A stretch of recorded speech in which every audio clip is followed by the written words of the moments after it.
We have some major breaking news this evening as it has been announced the Legacy Motor Club will not appeal the disqualification from Martinsville. What's going on, guys? It's Daniel and welcome back to our video. As I just said a second ago, we got some pretty massive major breaking news this evening as it has been announced the Legacy Motor Club and Erik Jones will not appeal the disqualification for Erik Jones at Martinsville Speedway. Erik Jones, of course, was disqualified at Martinsville Speedway after rigid crossing the finish line in 24th place. The reason that they did not appeal disqualification, or why they got disqualified in the first place, is because they did not pass tech for failing on the minimum weight. And there was a lot of questions and wondering if they were going to appeal, but they are not going to appeal. Here's a statement from Legacy Motor Club regarding the number 43 Martinsville post-race inspection failure. Legacy Motor Club will not appeal the disqualification of the number 43 car following Sunday's race at Martinsville Speedway. We understand NASCAR allows a clear margin to account for the difference in pre- and post-race weight. After a thorough audit by the club today, we have concluded that we did not give ourselves enough margin to meet the post-race requirement.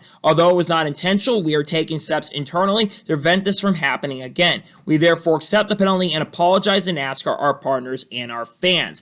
I'm really not surprised and shocked to hear this word. I was kind of wondering maybe there was a chance they were going to appeal it, but I think there's a couple reasons why they did not appeal it. Number one, they didn't finish up front in the race. This isn't like Alex Bowman, where he had a really good chance to win or make the net round of 8. And I think we all were kind of expecting when Alex Bowman got disqualified at the Rumble last year, we were all kind of thinking that they were going to go ahead and do it. But they did not appeal because they didn't pass on the minimum weight as well.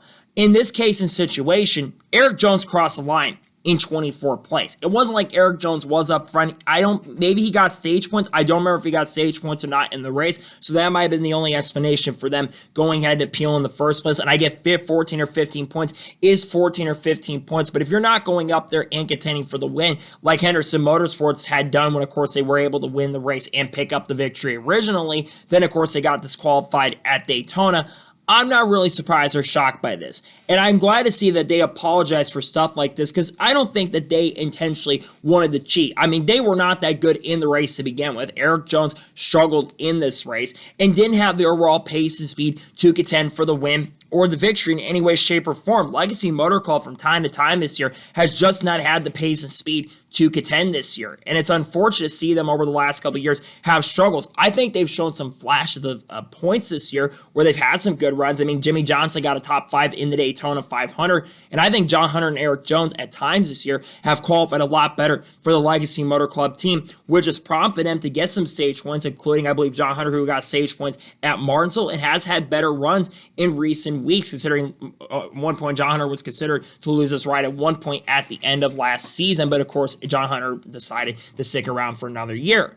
As for Erik Jones, what does this mean for Jones and what does this mean going forward? Well, obviously, Legacy Motor Club is going to have to do a lot of stuff internally, and they're going to have to try to make changes to not have stuff like this happen again. You can't be finishing in the back of the field or the mid-pack of the field originally and then get disqualified because it really does affect you and it really affects your team and organization when it does come to those performances. And I do feel for Erik Jones in this case and situation because I think the last thing that Erik Jones wants to happen for him is to get a disqualification for something that he had no control over and then not have the speed and overall chance to go to victory lane in the first place. When you have a situation like this come up, it's really unfortunate.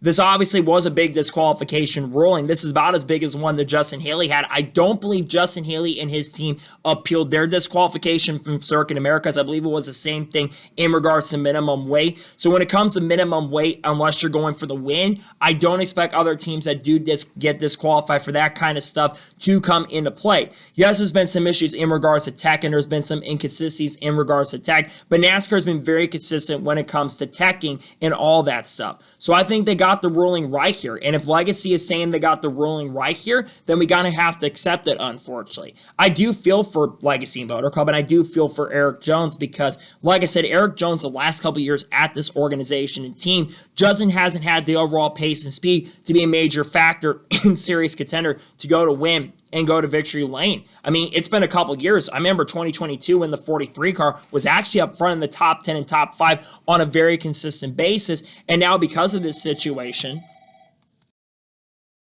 up and down year for Erik Jones, unfortunately, this season. And I want to see Legacy Motor Club become a team that can get back to the top. It would be really cool to see the 43 car kind of be like where it was in the 1970s and 1980s and the 60s, where it was dominating the series. It hasn't been like that for a very, very long time. And when you have tech issues like this, there's probably going to be some changes that are going to happen internally because of this. I don't know what happened to Alex Bowman when he had this situation come up for him, but I think they made some internal changes over there at the 48 team. And look at the 48 team to start the year. Alex Bowman, the 48 team, they're tied for fourth in the standings. In fact, all 400 cars, Kyle Larson, William Byron, Chase Elliott, Alex Bowman, they're all technically tied up in the top four. Granted, there's actually a tie between Christopher and Alex Bowman on that front, but Bowman's still technically in the top 4 in points, so that says something about how strong Hendrick Motorsports has been.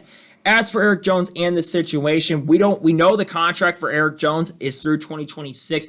Does Erik Jones stick around long-term with the team? That is a big question. We're going to have to kind of wait and see. But again, I do feel bad for Erik Jones in this situation because, again, Erik Jones isn't the one who works on the cars. He's a guy who just goes out there and drives. This isn't like a few years ago or many years ago where the drivers were the ones working on the cars and working on their stuff. It hasn't been like that for a very, very long time. It's on the team to get the situation sorted out. Legacy's had other issues, obviously, with the sponsorship stuff with Dollar Tree and Family Dollar, and I get they said that it's not going to affect the team, but I would have to think it might affect the team in some way, shape, or form going forward. So we'll see what happens with Legacy Motor Club going forward. I would guarantee that NASCAR is going to do some sort of show and tell on the weights, and I would have to think they're going to kind of do what they do with Alex Bowman. I remember them having a video that surfaced. Brad Moran spoke about the minimum weight with the Alex Bowman situation last year at the Roval, which actually prompted Joey Logano to go on and win a championship. They're probably going to have some of that on display when they do go next week to Darlington. Excited for the throwback weekend, by the way, and they've got a nice scheme for Legacy Motor Club there. But I think that we're going to see some stuff. This is a big disqualification, too, because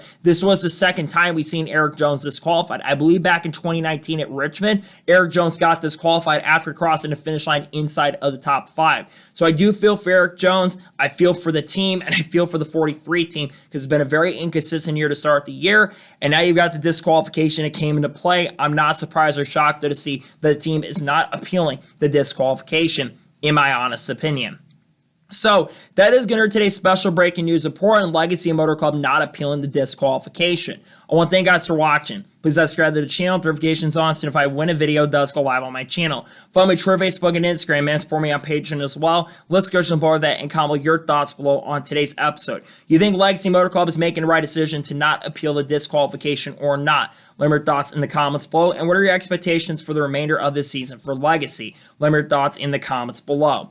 Tomorrow on the channel, we're going to be taking a look at the entrance for the NASCAR Cup Series race at Darlington. We might also be doing one for the NASCAR Xfinity race as well. We'll just have to wait and see. Then on Wednesday, we're going to have a NASCAR news video in the Xfinity Series race picks. And then on Thursday, we're going to have the Cup Series race picks along with all the throwback paint schemes. We might actually put that out in a couple days perhaps. And then on Friday, we'll have a NASCAR news video dropping along with reactions to Xfinity qualifying more than likely, because I think that's on Friday if I'm not mistaken. And then on Saturday and Sunday, we're going to have reactions to the races from Darlington. And we also will be doing some other content. We'll have maybe a video on SVG and his struggles to start the year coming out really, really soon because it's been a rough go. Maybe Darlington could be better for him. And they've got other content coming out on people like Haley Dean, Carlos, Kurt Busch, Kyle Busch, Connor Zillis, Junior Motorsports, Kyle Larson, Chase Elliott, Bubba Wallace, the lawsuit between 2311 Racing from our Motorsports, among other things. Sam Mayer, Sheldon Creed, Clayson Farland, and teased some stuff with Brett Jones Racing recently, and other stuff like maybe some penalties for Sammy Smith coming because we got that potential coming later this week as well. So anyways, like I said, I want to thank you guys for watching today's episode, and I'll see you guys next time for more great, awesome NASCAR content and other motorsports content on the channel like this. Take care, everybody.